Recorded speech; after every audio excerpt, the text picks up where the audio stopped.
much of the time we create these situations for women when their midwives aren't allowed to do that or won't do that. It's like then they puts the mom into this panic state of, oh my gosh, I have to get these babies to turn because if I don't, all these bad things are going to happen. I'm going to lose my dream. I'm going to lose my support. And it puts them in this panic cycle where they're striving anxiously to fix the baby's breech position, which doesn't help the baby turn because energetically, Yeah, it no. just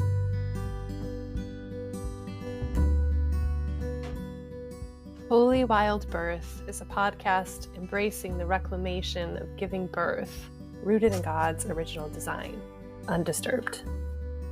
Here, we share homebirth stories highlighting God's presence as the great midwife, as well as conversations about all aspects of a holistic, spirit-led childbearing year. From the perspectives of myself, traditional midwife Lauren Hall of Rooted in Eden Private Contract Association, And me, holistic doula and birthkeeper Brooke Collier of Sister Birth. to choose a holy wild birth journey is to consecrate all your decisions unto the Lord. And to reclaim creation unadulterated by centuries of human attempts to control and improve upon what God has already called good. Please remember, birth is not a medical event, but a natural process. We are not your care providers, and this should not be taken as medical advice.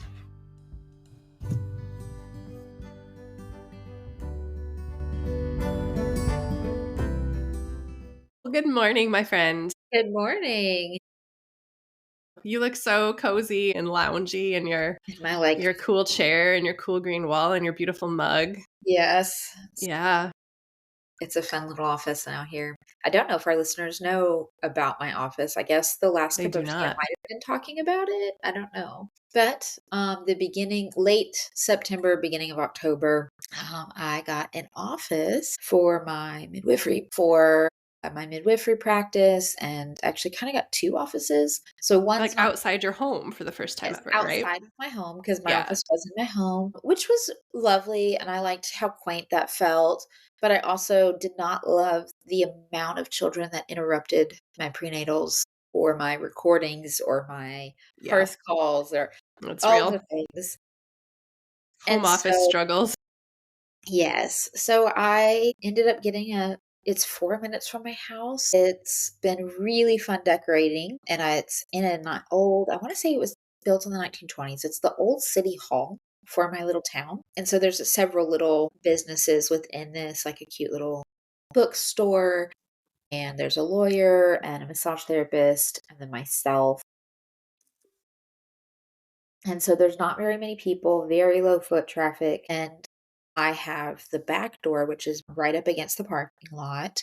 The front door is off our main street of town. And so if they come and park in the parking lot, you come up to the back door, it's this quaint little cottagey stone wall with ivy going up, and you come in and there's this little foyer, and I've got my old green love seat, the velvet love seat that was in my original office in that foyer area. And then there's two office doors, one to the left, one to the right. And I have both of those offices. Um, so the one to the left is the one I'm in currently, and it's a bigger kind of gathering space. It's going to mainly be my prenatal and postpartum appointment space, but also can do skills workshops here and Mhm. childbirth education, sister circles, those kinds of things. And So then the right good. one is not quite set up yet. It does have it has this long closet. So it's my supply closet, and will be set up to be my desk work type space, as well as podcast recording. So I've got some really cool furniture in there, but right now it's just kind of like I just moved in setting. Yeah, you haven't finished setting up. So I think that'll be a really great space Oh, eventually yeah. for good podcast, video recordings, that kind of thing. Because it's a little Mhm. bit smaller, so less echoey. Sorry if it's echoey, y'all. Because I'm in a larger room, but it's really beautiful. I've had such fun decorating. I got this So huge fun. wool rug at the consignment store that I wish this was video so you could see, because it is luscious. I mean, it's luscious. I come in and I put my bare feet on it all the time, and I'm just like, "I'm just gonna work on the raw rug today." Sounds so nice. Yeah, it's 7 foot by 7 foot. I think it's 8 sheepskin all sewn together, and I Mm, got it for, drum roll, $170. that is so unreal. That's Mind nuts. mind blowing. Like, I took it up to the cashier that day, and I walked in, I saw it and was like, "No way. That's not real." And then I touched it and I was like, "Oh my goodness, it's real. Oh my goodness, there's 8." Like, oh my, like, just so I immediately took it up to the front where it's half price sale on at consignment week, and I was like, but it was in the section that is not ever half price. So I knew it Okay. wasn't half price. But I wanted to make sure that it was tagged with my name on it and that it wasn't going anywhere and all the things because it was too big for me to just walk around with. So Yeah. I was like, "I'm definitely buying this, can we set this aside for me?" And she was like, "Yeah, of course." So by the time I'm like leaving to check out, the cashier pulls it for me and was like, "Oh, you do know this is not half price." And I was like, I'm fully I'm happy. still okay with that. I'm still great. And she was like, "Well, I can give you 20% off." And I was like, She did not "Okay." know what she had.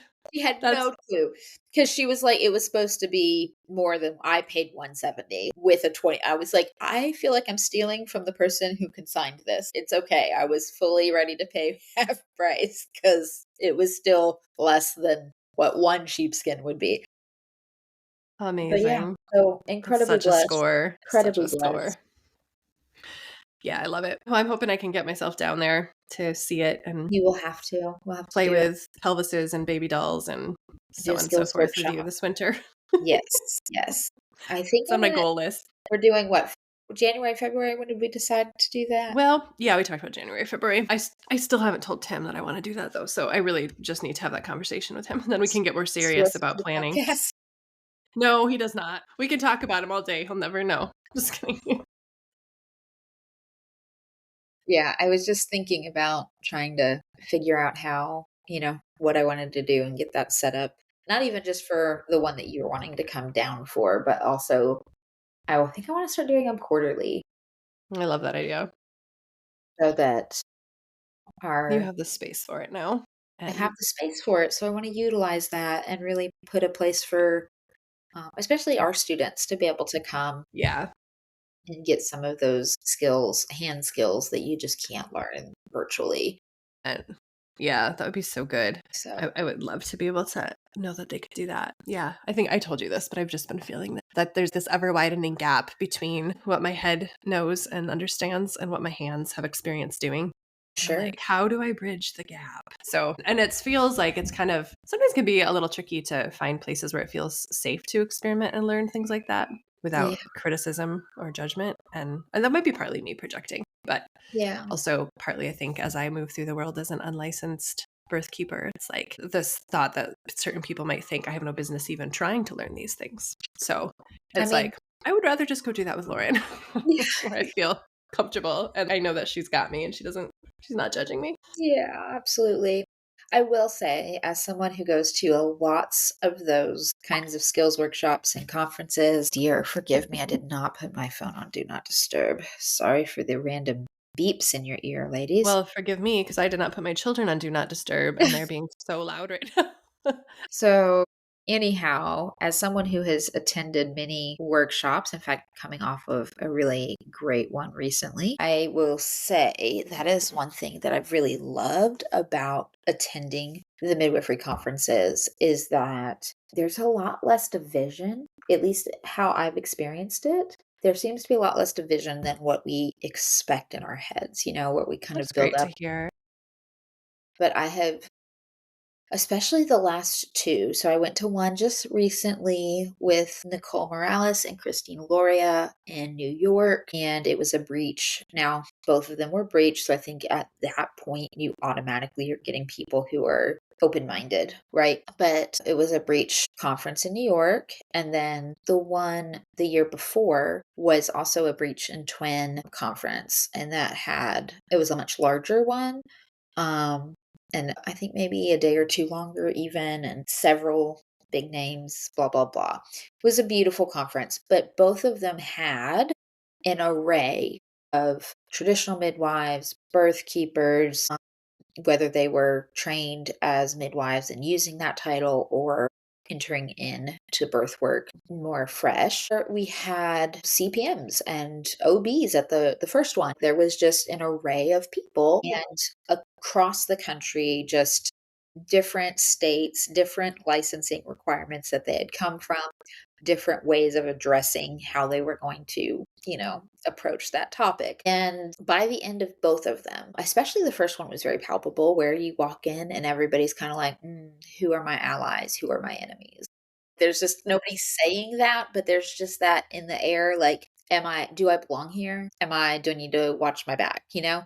And then by the end, everybody's best friends and everybody's exchanging numbers and, just like, what next conference are you going to be at so that we can plan that? And, like, and, and the same thing, there was less of that at the beginning of this last one. I didn't really feel that. Hmm. In fact, I went out to dinner with Melinda. Me and Melinda both had a hotel for that whole time together. So it was fun catching up with her. For those who don't know, Melinda is a midwife friend of ours in Ohio. Yes. Short description. Short description. Dear friend. And so we had gone together and did the hotel and all our Ubers together and all of that. And we ended up connecting with a midwife from Washington. I think it was Washington. Either way, that side of the country. And, CPM, takes Medicaid, very different values than I have for a lot of reasons. But I mean, we had a great dinner and we were just chatting and sharing all the things that we had Hmm. and it was such a beautiful time. That's so great. And she was very accepting of what I do, what Melinda does, and we were accepting of what she did. It just Yeah. we had more in common, and I think that was a big takeaway. I've always believed that. I always want to, tear down the us versus them mindsets, but we had so much in common having very different, outer presentations, right? Totally. So it was just a really beautiful time. I got her number, want to stay in contact with her. Just lovely, lovely woman. So I don't know. So That was great. That's such a good takeaway. one of a few really good takeaways from that conference. But yeah, I do feel like the Lord has been doing that for me on a local level in the last year or so, maybe 2 years too. And I should remind myself of this more often because I had felt like I was kind of like the odd one out, a little nervous, feeling out everybody. But I've started this little note in my phone's note app with a list of kindred, spirited, like-minded, supportive yeah. ally birth workers in my area. And I feel like the Lord just keeps showing me more and more of them. I'll have a connection with and make a phone call with a student midwife who's seeking licensure, which is not the path I'm on. And we'll just have this really long, beautiful conversation about our callings and God's goodness and birth work and serving with Him. And oh, wow. Again, like you said, outer details might be different, but so much more in common than not when it comes down to the real meat and bones of it. Yeah. So it's so refreshing to see Yeah. that and so you're experiencing that even on national level, which is really gorgeous. And since I haven't attended national level conferences, I haven't gotten to taste that particular It's such a experience good yet. experience. I think that might be why I'm able to break away from the us versus them that I absolutely used to have, because I've attended so many of these and you just see people for who they are. Mm-hmm. There's just I don't know, there's less differences than we have made up.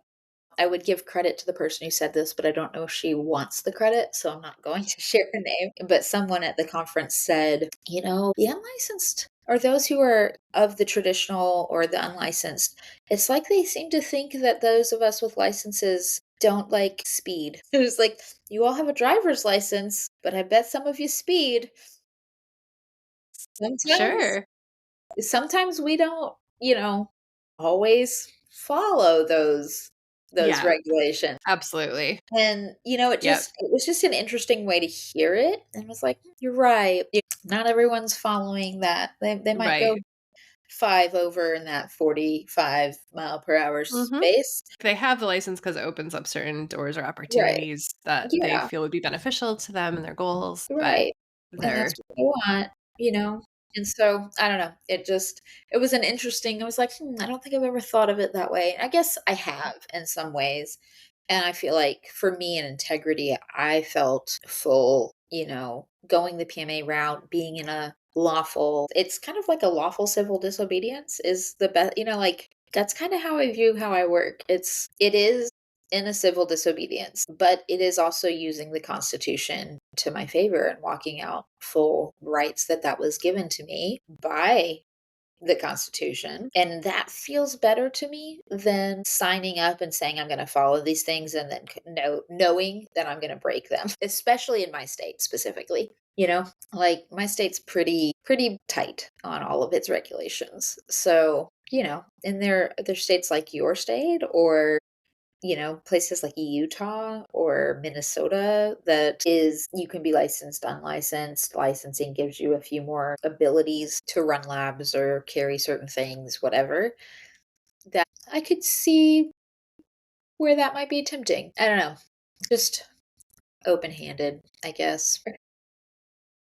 Yeah, it's like when we're talking with our students in Hearth Mother Journey about the licensure question versus PMA versus nothing. I'm always like, this is a highly localized conversation. Your discernment process is going to be highly dependent upon the state you live in and the laws and culture therein. Instead of making these sweeping generalizations, no matter where you live, the right path is this or the right path is that. No, look at where you live and because the laws vary so wildly state to state with Yeah, for midwifery sure. licensure. Yeah. Yeah. And we had a student recently wondering if, she was kind of still wanting to be on a CPM path, even with the same values that we have. And she was like, but I really like the structure of the learning process. And I feel like I need that structure. And so this is currently, whether I actually go for the licensure or not, this is currently the path that I'm on just to get the structure of the education.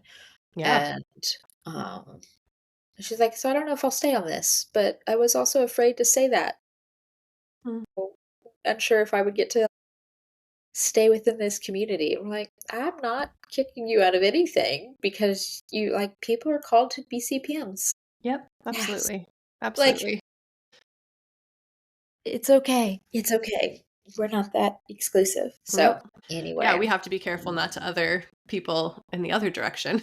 yes, Like if we get worried about being othered by those who are more medically integrated or licensed or whatever, we have to make sure we're not othering those who do feel called to enter that world.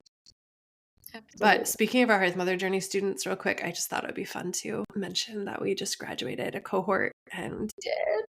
we got to have our ceremony and now we're doing their transition dialogues. I love it so much.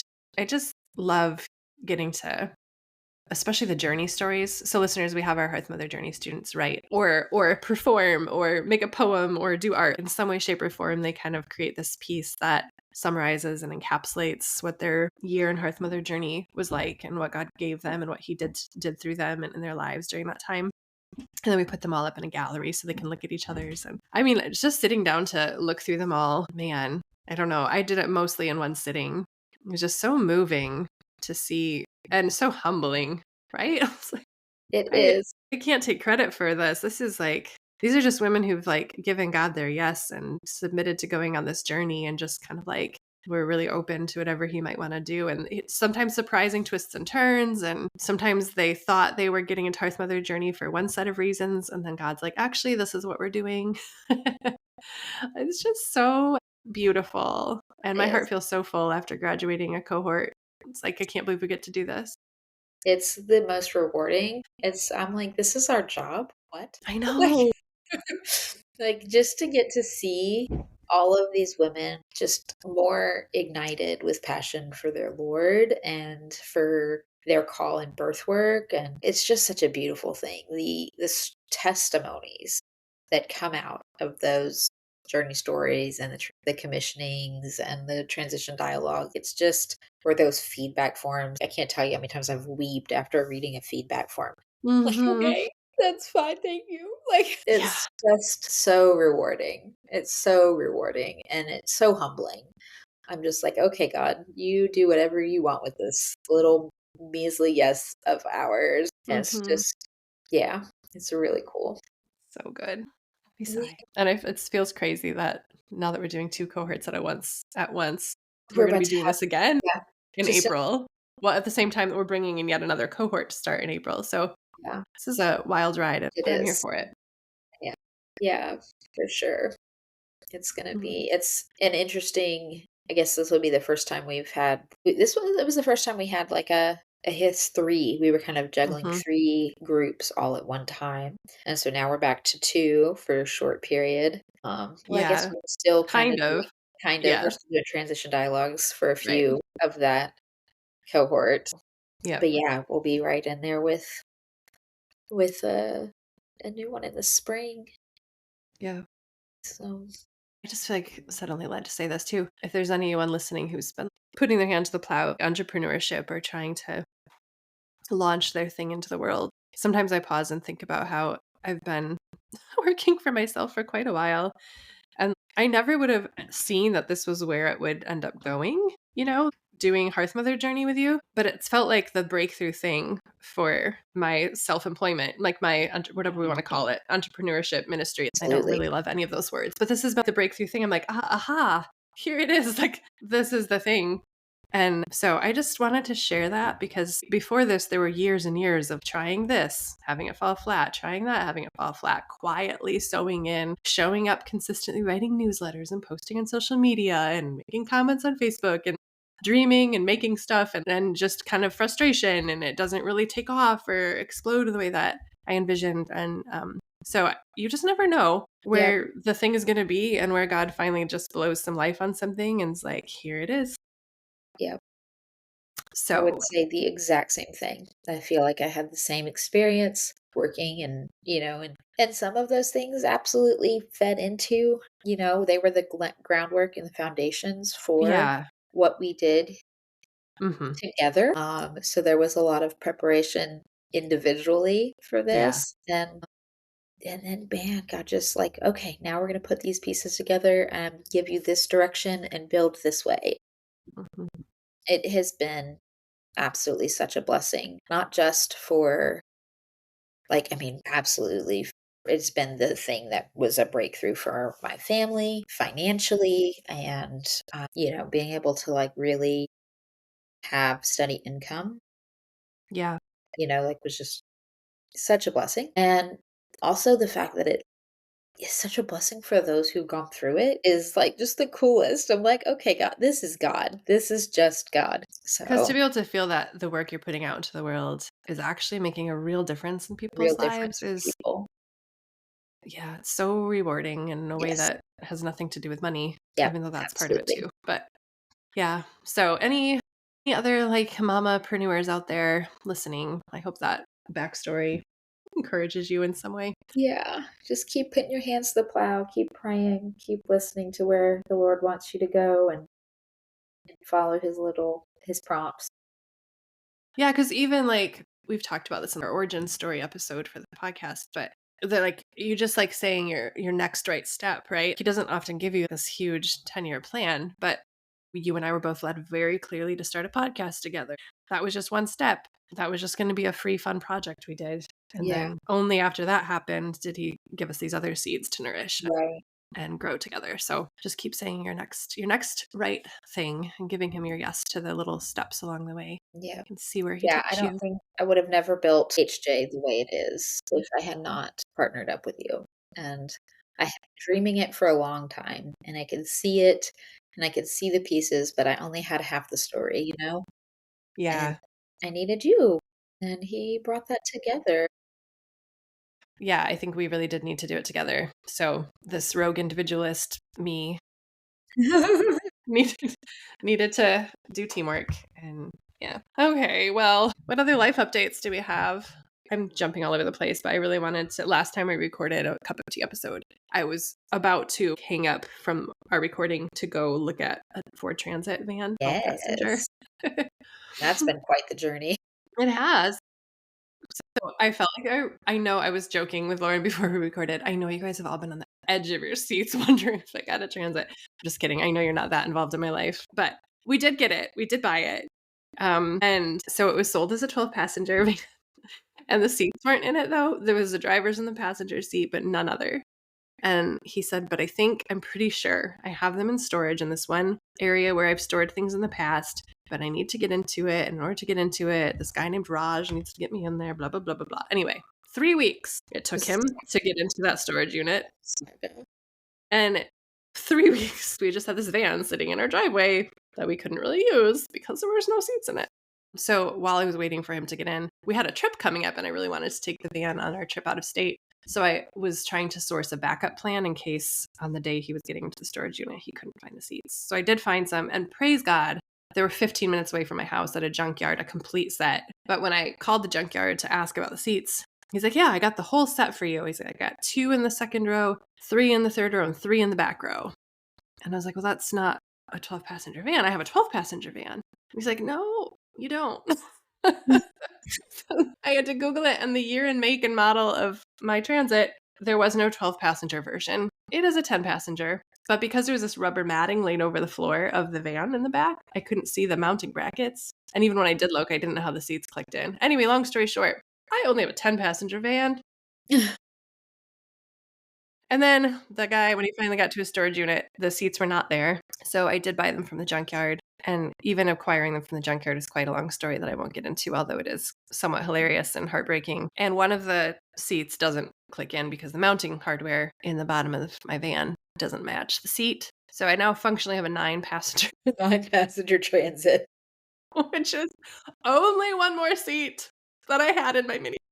So I was like, this is a curse. I was about to sell the thing. I was just like, what? This is the worst. This is not what I thought I was getting. I've been on a lot of emotional roller coasters about it.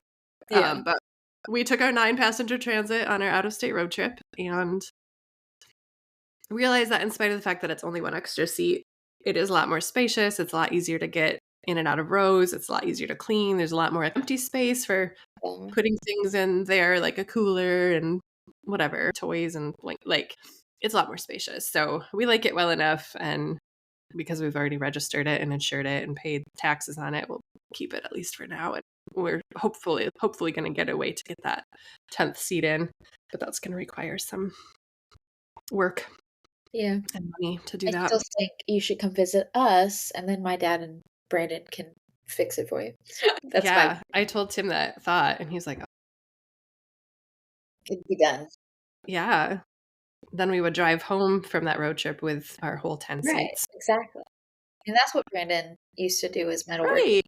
Before. Yeah, so he'd probably be a good guy for the job. Yeah, he could totally do it. It'd be fine. And my dad has all the welding equipment and all the things right here on the land. Amazing.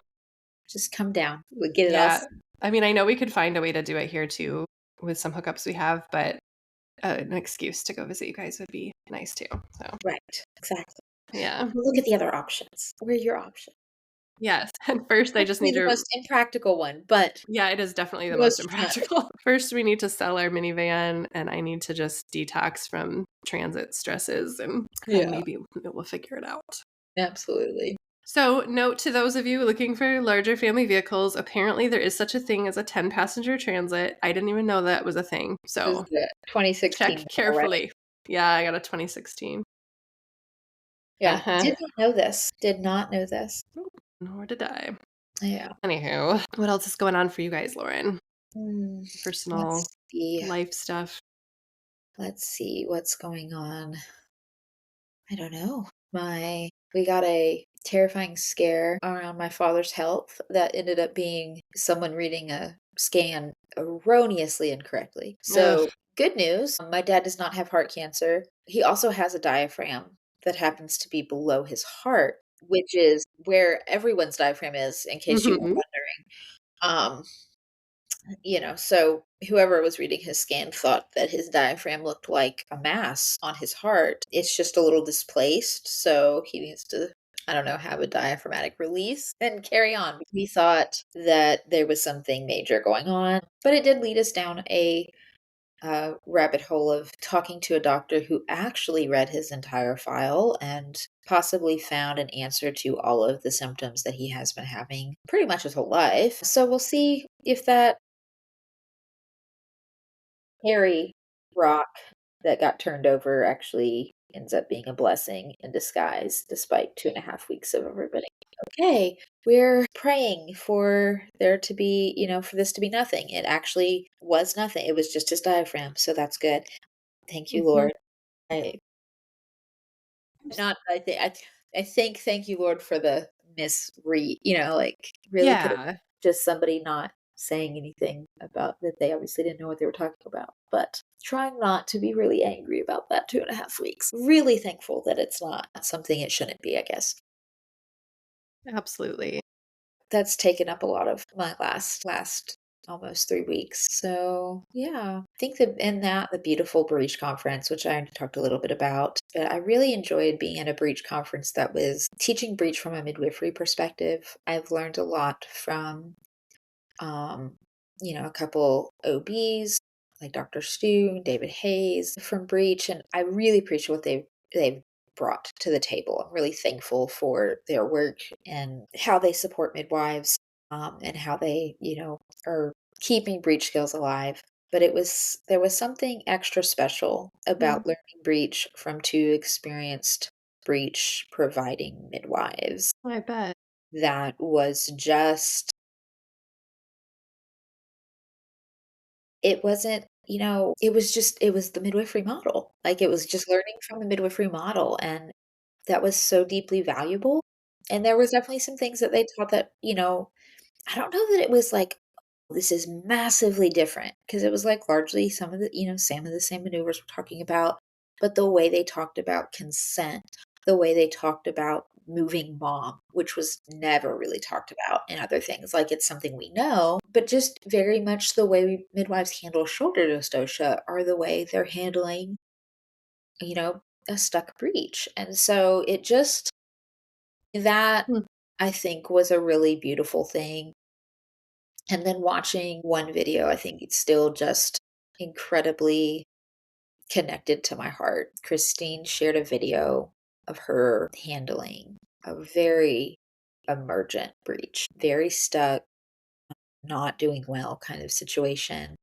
And she happened to be at this birth last minute. I think it was a surprise if I'm not gonna remember all the details properly, I'm sure, but, like, she had not met this mom. The midwife calls her, she happened to be 20 minutes away, so she was like, "Okay, I can come to this," instead of just doing the Zoom supports that she's been doing, and so the point of that is there's no relationship with this mom, right? She's not gotten to have like if things are maneuvers are required, these are what that would look like, and go through her whole informed consent spiel of like this is the maneuvers that I might use, and are you okay with this? Are you not okay because with she that? wasn't her midwife. Right, because she wasn't her midwife, so she hadn't gotten to do all of that. She gets a Yeah. call while this woman is in labor. She's 20 minutes away. She goes. Wow. Thank the Lord she was there because yeah, it was just absolutely her skills were needed, and Mm, what she had to do, the other midwife was not prepared to handle. And the thing that was the takeaway for me though, is I watched this beautiful woman not only ask for consent, confirm consent before she touched her, before she did like one maneuver that was external, that did what it needed to do, but it didn't do enough to get baby fully out. And she was going to have to do an internal maneuver. And she got clear, like, I mean, really clear consent from it. Like, I'm going to have to rotate your baby. Can I enter you? Like, that you would have to feel my hands enter inside of you. Is that okay? Did you hear me? Is that okay? Yes. I heard you say yes. Okay. I'm going in. Like, talking gently, speaking to her, all of that. mm. And then this woman, the mom, non-verbally removes her consent.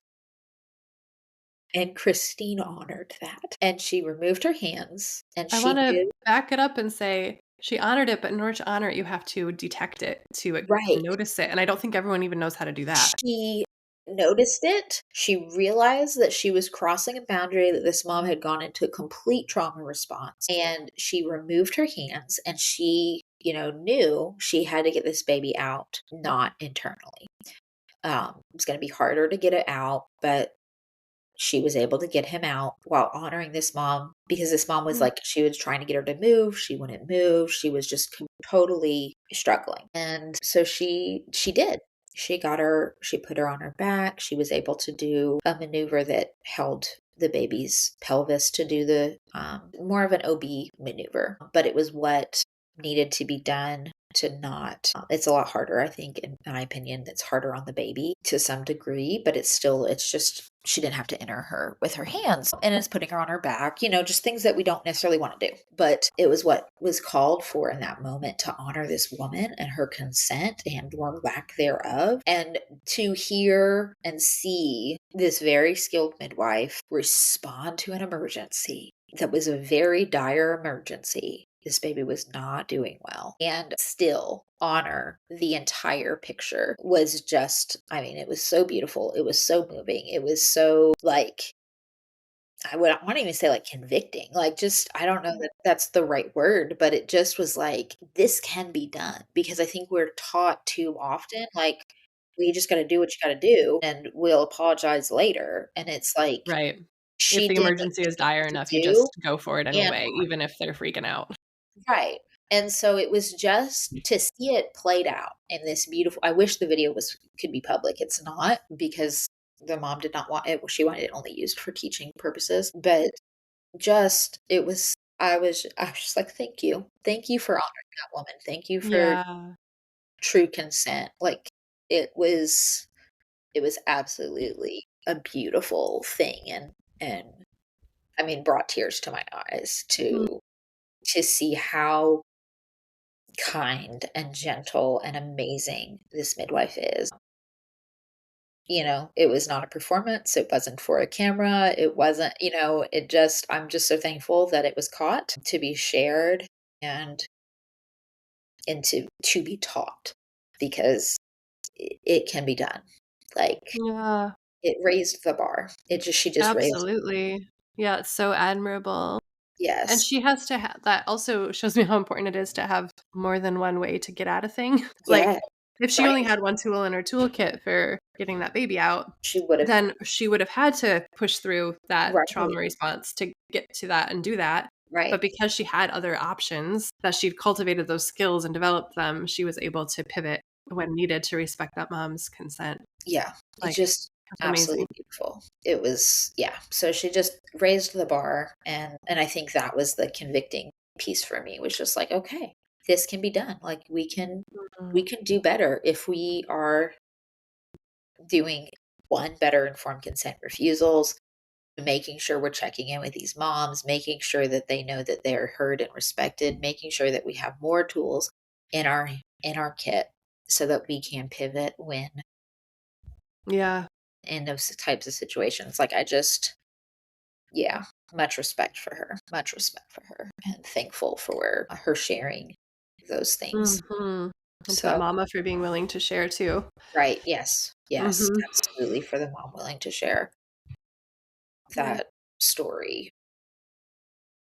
So cool, Lauren. It makes me feel sad that I didn't get into I was gonna go to a Breech Basics Yeah, workshop with Nicole Morales, who was the other other facilitator the midwife one you there. went to. It was like a one-day thing, not nearly as involved, kind of basics, but I just wanted a hands-on skills workshop, and I was like, I looked at it, I found it like a week and a half before it was due to happen, and I had just gotten like the blessing to go ahead and buy my ticket, and then I went to go do it, and then it filled up. Yeah, So, it had been full apparently for a while, I think. oh, they So just forgot to update the website maybe because the website had said it was available just a day or two before I went to buy. see. Yeah. But yeah, the reason I wanted to do that is because my next doula client has twins who are currently both breech. Although I'm not the midwife, like I'm just the doula in this situation. Just thought it would be so great to go to a workshop and get some hands-on experience and deepen my learning and understanding, and then get to watch a breech twin birth. Yeah, I was absolutely. like, this would be so good for my learning process to combine those Right. two elements and just to be another useful human in the room. Yeah, absolutely.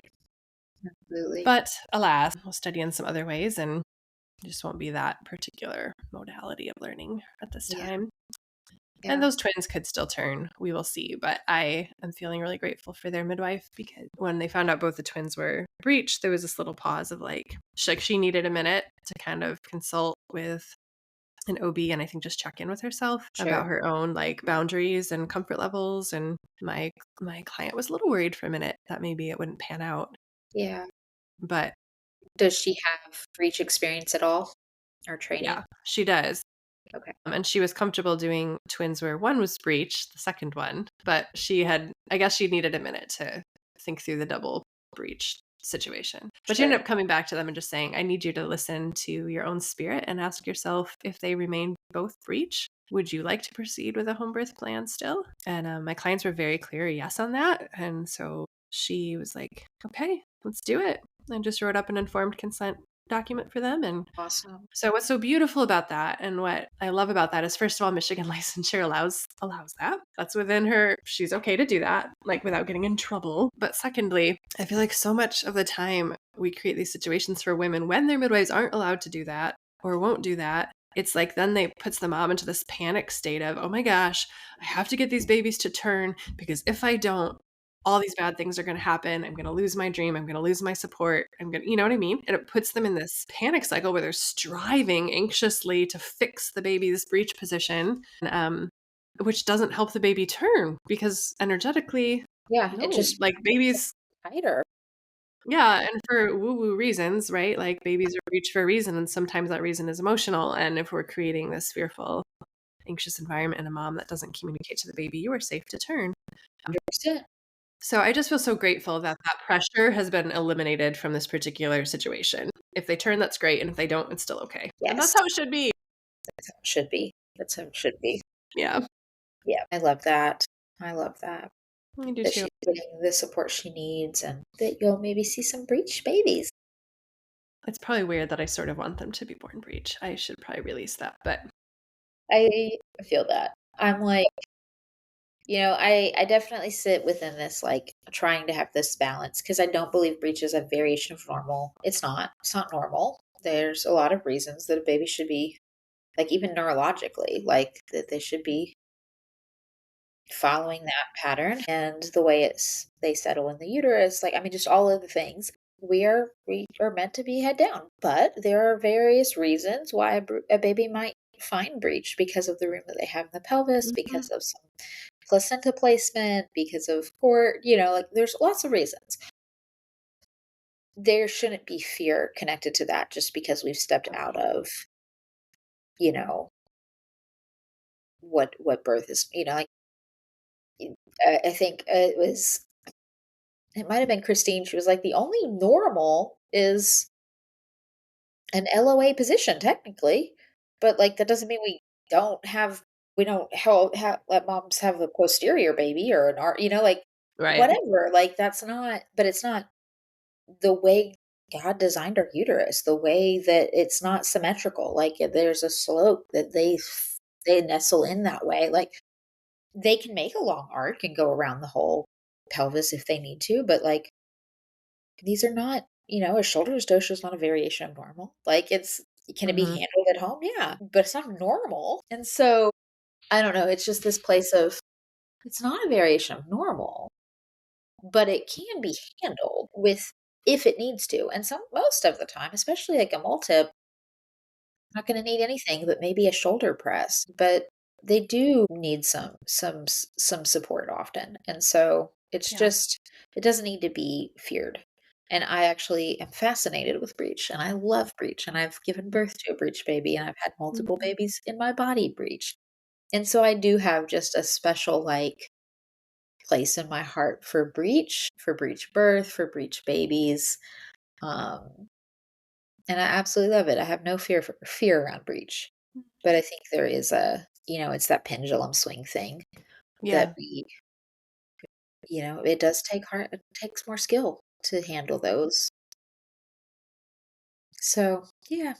Yeah. And honestly, my first imprint, if you will, of breech birth was watching a double breech twin like Mm, birth yeah, outside the hospital. So that was my first experience with breech that's birth, cool. which I think is actually kind of awesome. I don't think I realized at the time How how awesome that was. significant that was. Yeah. But yeah, and it was actually first time mom too. First time mom, 2 breech twins. I think Wow. they were like 36 weeks. Like they were little bitty bitty babies. And one of them needed assistance getting it. The first one did, and then the second one shot out like a rocket. Anyway, actually that mom told her birth story on our podcast, so I should link that episode in Yes. the show notes for people. It's a fun one. Jessica is her name, so the episode, I can't remember the name of it, but we'll put it in the show notes. She's a woman of faith, and it was interesting to hear her talk about like behind the scenes, her process and persisting and finding a way to give birth to her babies outside the hospital, even after her first midwife like released them from care because she didn't feel comfortable, and pushing through and doing it, Yeah. and how God led her through that. What a cool story. Very much so. Yeah. Oh. Well, I love it, and I'm excited for your upcoming possible twin breech. I feel like most of my breech moms, they always like there's a short period where they're breech and they always turn, and I'm like, yeah, okay, be happy, but I really wanted you to be breech. That's fine. It's funny. Funny that you now look forward to the breaches instead of Yes. being Oh, like, I always look forward to the breeches, it's so but fun. they tend to always turn on me. I'm like, okay, baby new, they're Yeah. fine. Yeah. Yeah. Mm. Well, any other thoughts or things you want to share with our audience? Life updates? Well, I mean, there's been other things, on my mind, or it's like entering into fall season and the vibes changing. It's just like Yeah. a shift. I'm feeling that.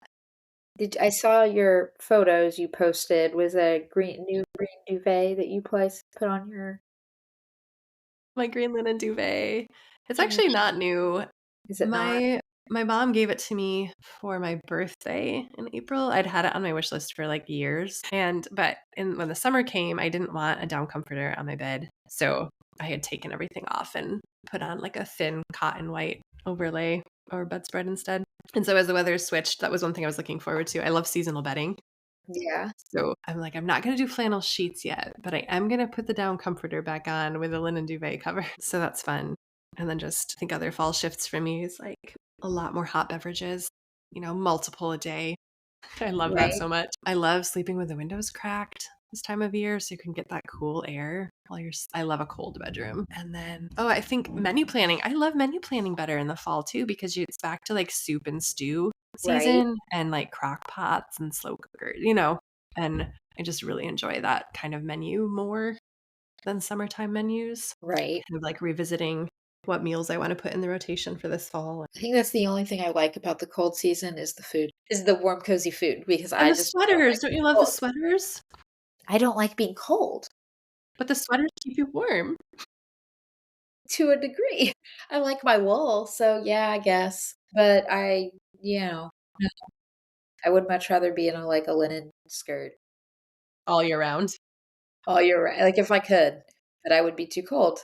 So, uh, I I definitely, know. The linen doesn't work when it turns cold. yeah, you have to like layer so many layers. So, I have on my wool leggings right now, right. which are nice. Yeah, I need to get some more this year. I don't have any in the proper size after giving birth to twins. The shape shifting is Shape real. shifting. So, I have to stock up on some wool leggings now, but I'm trying to hang on to my linen for a little bit longer. It's fair. It's probably where you are. I would probably feel quite warm. We're just now getting to where we have a little bit of cold. Like I have a sweater on today over a cotton jumper. Like it's not, I don't know. We're not cold. You haven't had frost yet. Oh no. No, not at all. Do your colors even change on your trees? Oh yes, absolutely. We Okay. have gorgeous autumn here. Are you Okay. kidding? But I still have green out the window. Like there's a little bit of yellow. We haven't quite gotten to golden yet, but We're just hitting peak season it's for the colors like right our now. high is 65. It's currently 56 outside. Low is 41 for the day. So, yeah, most of the highs this week are in the mid 60s. Oh, that's lovely. Yeah. We're down to the 50s now, but Yeah. it's okay. I'm trying to embrace it. I used to struggle when I was younger, like in my 20s and even early 30s, with a lot of seasonal depression. And I've learned that some of that had to do with just my mindset and my like needing to learn how to surrender to the season and let it be what it was Yeah. and work with it instead of resenting it and fighting it and trying to continue on at a summer like pace with, yeah. So that's helped so much, just shifting and finding rituals and ways to be with cold weather Yeah. so that I know I'm starting to even enjoy it. And I'm grateful for that. Yeah. Yeah. Well, I love that. You have to share with me your menu plan because I'm very much over making food at the moment. I mean, I am too. I need It's a some. job that never ends, and it's tiring. I just purchased a couple of menu plans, Did you? seasonal ones from Vanilla Tulip, it's called, and I had not heard of it. I think I found it through a ad on Facebook or something, but she's a mom of 8 children, and she made these. She has several different types. Some of them are like 20-minute meals that uses mostly pantry items, but you can tell she has a concern for pretty healthy whole foods. I love that. It's not like perfect, but I think it's better than most I've seen. And then she has like a fall one, which is like 3-month menu plan. She maps it all out for you and makes this corresponding grocery lists. I'll have to send you the link and I can put it in the show notes too, but I don't have it pulled up right now. Yeah, So I just got those and I've just started digging in. So my review is not complete yet. I haven't fully explored my PDFs yet, as it's a digital resource. So I'm gonna print it at the library and put it in a 3-ring binder and try to roll with that for a little bit and see how that feels. exciting. Well, Yeah, definitely give me your full review because I will. I will. I think I might need to purchase something because it's just, I'm kind of like food. Do I have to feed everybody again? I feel that so deeply. Yeah. Yep. I've been doing a lot of thought It's work not lately even the around making the food. Like, I actually love to make food. It's it's the the mental mental load. it's the Yes. mental load of, like, I have to figure it out, and then I have to see what I have, and then I don't have something, so then I would have to figure something else out or go to the store, and I don't have a good local source to just run to the store, so, like, I All have to right. plan it, and I don't have the mental capacity to plan out a month at a time, but I have to in order to, like, have the things I need Sure. because we do a 1 month trip to Costco, an hour and a half away. And then, weekly farmer that will get some basics that they have there available. But yeah, it's the planning. It's the plan. Yeah. I know, like I've been thinking a lot recently about mental load and I had made this list a while back called SHIT I do. And it was like I'm me brain dumping everything that I carry. Like even if it's hidden mental ways that I carry it. Yep. And then just last night I actually transferred them all onto a deck of cards, like blank playing cards. Uh-huh.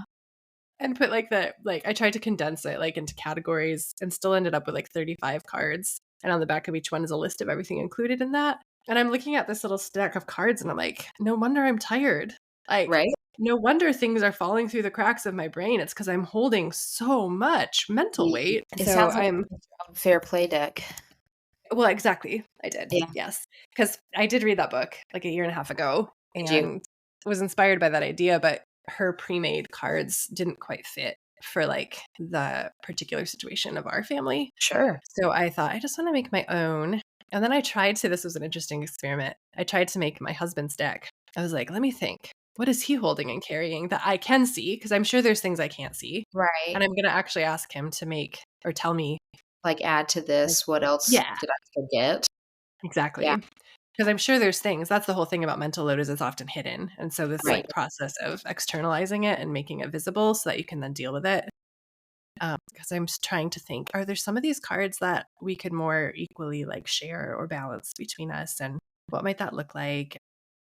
So has he given you any feedback on the list you made for him? Like, did he feel like that was pretty close or I literally did it late last night, so I haven't showed it okay, to so him yet. you haven't showed it yet. Yeah. That in and of itself sounds like a fun experiment to be like, "Can you make my list and I'll make yours and see how much we actually are giving one another credit for what we're doing?" Yeah. Um, that in and of itself, I feel like could be a really cool bonding and eye-opening to be like, "Oh, wow. You do see that I do that," and or, "Oh, I wasn't seeing that you're doing these things." You know? Exactly.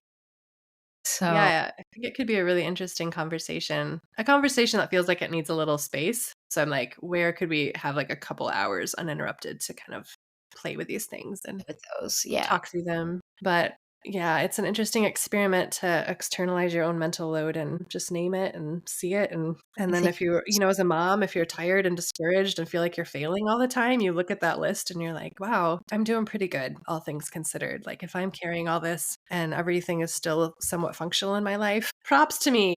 yes, absolutely. Props to you. I think I'm a little afraid to make my own list. Like, Yeah. I don't know. Oh, but I didn't even make it for my work life.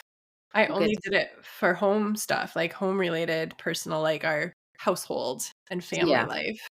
Because sure. that's what the Fair Playbook recommends. But I'm like, I could make another deck for Uh-huh. sister birth and hearth mother journey, like I know you could make a huge deck for your work Yeah, too. absolutely. Everyone could. Yeah. So, yeah, But all this since you can't pass off those cards to your partner in most cases, you know what I mean? Like your work for cards sure. are kind of yours. They're not really like shuffleable or redistributable. Yeah. But I think it's important to like recognize also the other things because, like, if I wasn't doing Mhm. my work, then he'd have more cards to be doing, you know, he'd have more cards to be doing more work also, right? Like the Oh, like work financial, outside the home, you mean? right? Like Yeah, if I don't hold those cards, then there's other cards that have to be held for another job. for sure. That's true. Yeah. So there's a level of like, I'm doing this for my family Mhm. also. Yep, it's true. I know in the Fair Playbook, she talks about how, like, it's not that it's meaningless to be the one who's bringing in the money and going to work for X number of hours a week. Like, that's absolutely a contribution to the household. But we have to start to think about often, and it might be different for you with the type of work you do, but often the work, we leave it at work and then we come home and we're off. Whereas sometimes the partner who might be home more and is carrying more of the home load never gets to turn off Right. because they work around the clock.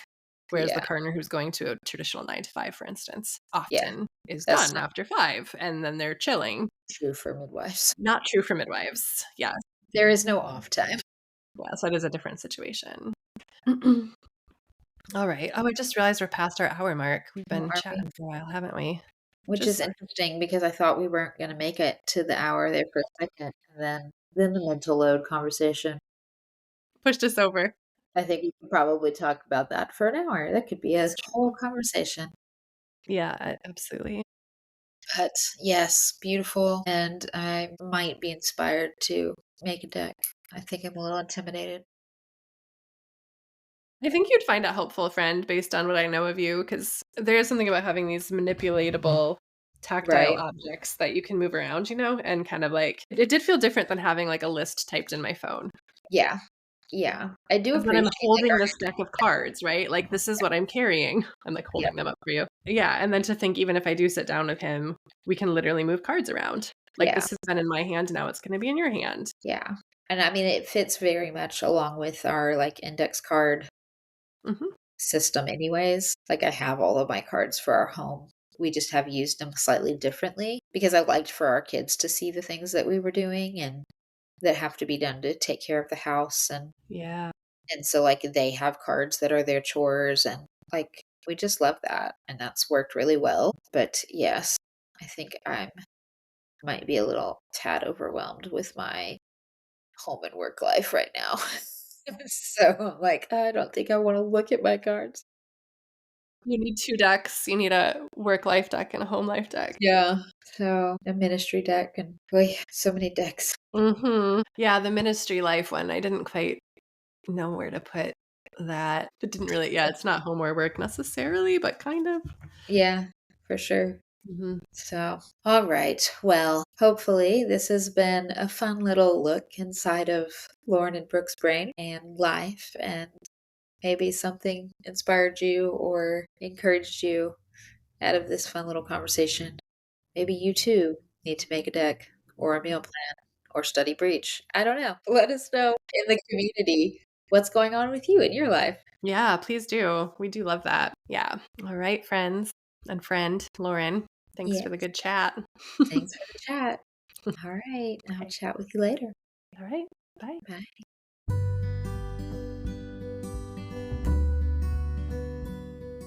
Thank you so much for tuning in to this week's episode of Holy Wild Birth. We hope that you were genuinely encouraged, inspired, and challenged by what you heard today.